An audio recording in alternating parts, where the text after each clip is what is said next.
Africa my continent, Africa my home. Sise Africa kuyi South Africa. SikwaZulu King Cetshwayo district. Sikuphi la ngathi la kuso semenmot. Kuseshow. Kusempangeni. Kuvele kuyihlanganele nje konke noma ungasho kuphi. Kodwa la into esize ngayo size ngalomgwaqo R34 u-R34 ke ungaqala phansi leko Miranse le Richards Bay ungazobeka le Melmont leko Free State uyayihambela nje kodwa iconcern yethu sisuka la enkwaleni size siyoma lapha ngaseqala kabusha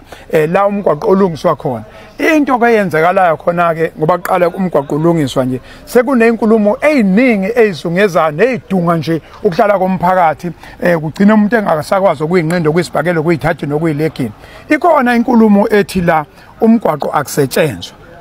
kungasetshenzwa nje kunensizwe ezinamandla ezinezingalo okuyizona zona ezimisa ini ukusebenza komgwaqo ngenhlanhla ke ngoba thina sikhuluma amahebeza sikhuluma ama corridors sifuna ukuyiyela silalele umuntu osolwayo kule project ke ela enkulu project ino 1.8 billion ngazi ukuthi hayimi kanjalo ke inkulumo kuthiwa umuntu omise ukusebenza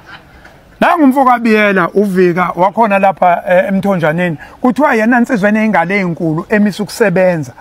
mina kangina le ezami ingalo encane ukuthi ngande ngomlomo njengembenge angifuni ukuthi mfoka biyela ngifuna ukubuza kanje uvalela nomgwaqo uyazi ukuthi le nkontraka engakanani uvalela nomgwaqo cha angibingelele kubo bonke ababukeli yes abathamele lokuhlangana kwethu ngiyabonga Nongalo ukuthi nifike nethimba lakho sizokhuluma lokho kukhuluma yes engakubeka nje ukuphendula umbuzo wakho lo ubuzayo ngikubeke ecala ukuthi kungamampunge lokho lokho okuvela ukuthi kukhona ukumiswa kokusebenza sokuyokwenzeka yes mina ngumsebenzi wala wakhona la umhlali wala okhathazekile ngokuthi umgwaqo ufune kulunga yes ngoba mina ngine fleet eningi yezimoto namaloli yes alimalayo limalayo lo fleet ngokuhamba kulomgwaqo okanje yes ngiyafisa nje Nongalo nethimba lakho emva kwalengxoxo ukuthi ake niphume la esayithini ke niphume ngomgwaqo wasempangeni yes niyophuma ngasempangeni masenihamba ke nibone ukuthi izimoto zethu noma zomphakathi nezabantu nje bonke ba South Africa zihamba endaweni enjani kuleya ngxenye esezantsi lapha ka R34 mina ngathi nje kunomkhankaso yes ophumile ku social media wabantu yes abakhona nje ukudicilela igama lamphansi yes isizathu salokho mangithi ngiyakubheka ukuthi mina ngusihlalo wosomabhizinisi la eKing Cetshwayo owakhethwa emhlanganweni nje owawukhona abantu beyikhethela bona ukuthi bafuna ukuhola ubani yes angaze ngikhethe ngoba nginezingalo ezinkulu futhi abantu bangincenga ngangafisi nokuthi ngibe kulawo makomiti ngoba nginemsebenzi yami engixakile engibuye ngiyenze even ngaphandle kweprovince kaZulu Natal manje ke babe bengincenga ke ukuthi bacela ukuthi ngibalekelele ukuthi kube yimina ohola istructure leso noma lelo komiti lo somabhizinisi ababelikhetha ngabo ungakahambi kakhulu beyela uzothiwa bakuncengela ukuthi uzokuthiwa wena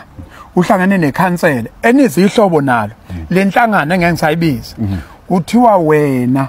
ufike la wazosabisa usonkontract hayi une security company eqashwe la wena no cancela na inqumela u7 days ukuthi le security company esebenza la impeleni 7 days ayibingasekho ukuze kuzosebenza inkampani yakho unakane baze babhala abantu bathi yakhe security unakane kodwa umuntu wena angathi uyamsebenzisa phambili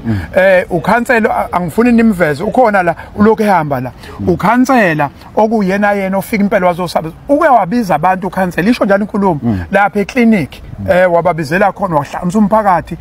hayi kusa crash hayi clinic wakuse crash wababizele crash wabahlanganisa ehlanganisa umphakathi ukhansela uhlanganisele crash icabanga umphakathi uhlangana crash ukuthi ke ufuna kuzovalwa ukhishwe lo muntu osebenza la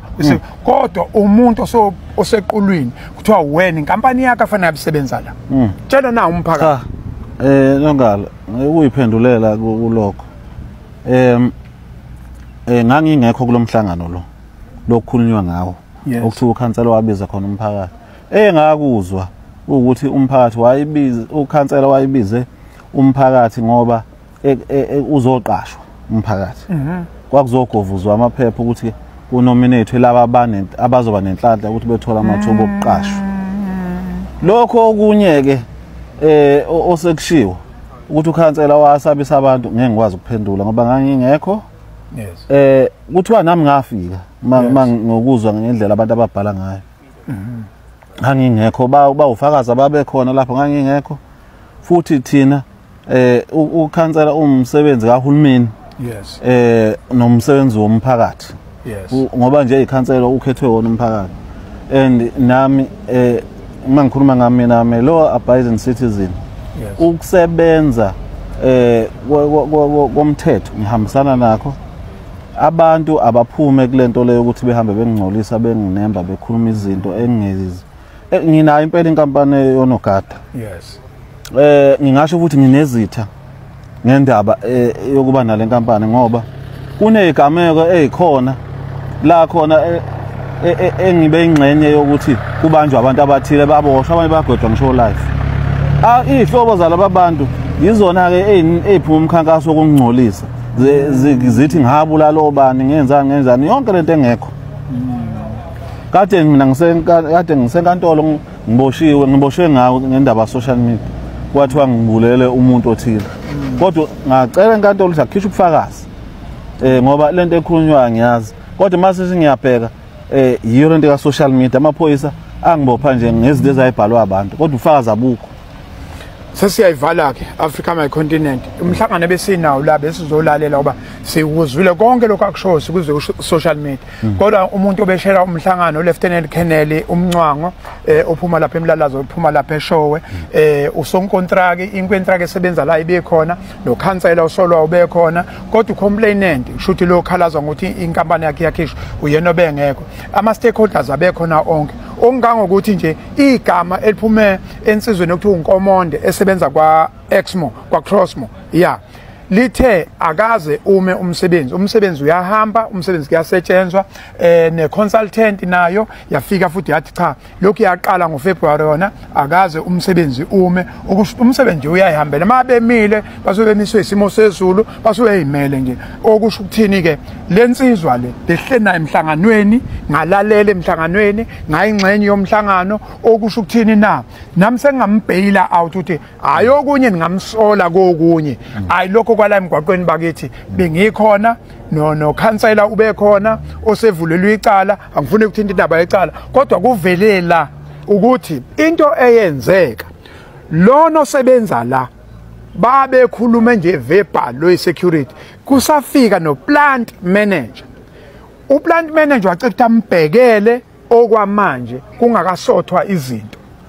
kodwa ngokuthi phela nawo sejwayele useyasebenza kuthe mase kufuna ukuthi aphume engazi ukuthi ithi inkulumo kangabe saphuma